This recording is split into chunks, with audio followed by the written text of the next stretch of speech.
చెప్తాడు. ఇక ధర్మరాజు కూడా శ్రీకృష్ణుడితో కలిసి ప్రదేశానికి వెళ్దామని సిద్ధమవుతాడు. ఇద్దరు కలిసి పాతాళ లోకానికి అయితే బయలుదేరుతారు. ఇక పాతాళ లోకంలోకి అడుగు పెట్టగానే ఎంతో సుందరమైన పట్టణాలు, వీధులు కనపడుతూ ఉంటాయి ధర్మరాజుకి. అప్పుడే ఇక ధర్మరాజు అలా నడుస్తూ ఉండగా శ్రీకృష్ణుడితో కలిసి అతనికి దాహం వేస్తుంది. అలా దాహం వేస్తూ ఉండగా ఒక ఇంటికి వెళ్లి ధర్మరాజు, అమ్మా నాకు దాహం వేస్తుంది, నాకు మంచినీళ్ళు ఇవ్వండి అని ధర్మరాజు అడుగుతాడు. ఇక ఆ ఇంటి గృహిణి ఒక బంగారు చెంబులో నీటిని తీసుకువచ్చి ధర్మరాజుకి దాహానికి ఇస్తుంది. అప్పుడు ధర్మరాజు ఇక దావాతిని తీర్చుకొని ఆ నీటిని తాగి ఆ చెంబు చూసి, అమ్మా నాకు దాహం తీర్చారు, మీకు కృతజ్ఞతలు తల్లి అని చెప్పాడు. ఇది బంగారపు చెంబులా ఉంది, చాలా బాగుంది, ఎక్కడైనా దాచుకోమ్మా, ఏదైనా ఆపదలో ఇదే ఆదుకుంటుంది అని చెప్తాడు.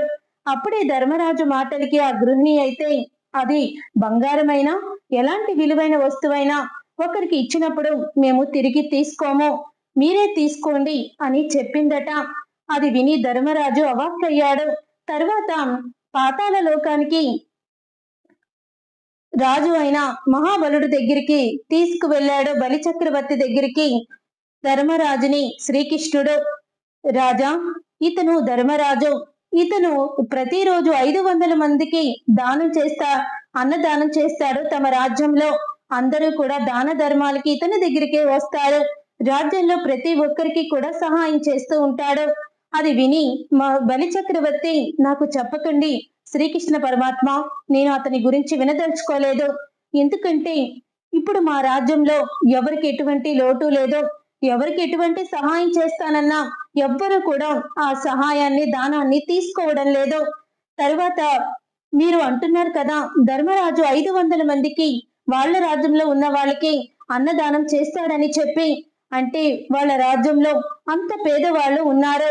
అప్పుడే తెలుస్తుంది ఈయన రాజ్య పరిపాలన ఎంత దీనంగా ఉందో. ఇలాంటి వాళ్ళకి నేను అస్సలు కూడా వినదలుచుకోలేదు వీళ్ళ గురించి అని బలి చక్రవర్తి అంటాడు. తను ఎంత తెలివి తక్కువాడో, తను చేసిన తప్పేంటో ధర్మరాజు తెలుసుకుంటాడు. తన గర్వం అంతా కూడా తొలగిపోతుంది. చూసారుగా ఫ్రెండ్స్, మొత్తానికి శ్రీకృష్ణ పరమాత్ముడు ధర్మరాజు అహంకారాన్ని ఎలాగ అణిచివేశారో తెలుసుకున్నారు కదా. ఈ వీడియో మీకు నచ్చిందా? నచ్చితే తప్పకుండా లైక్ చేసి ఛానల్ని సబ్స్క్రైబ్ చేసుకొని పక్కనే ఉన్న గంట సింబల్పై ఆల్ అని క్లిక్ చేయండి. అప్పుడే మేము పెట్టే ప్రతి వీడియో మీరు మిస్ కాకుండా చూసేయవచ్చు.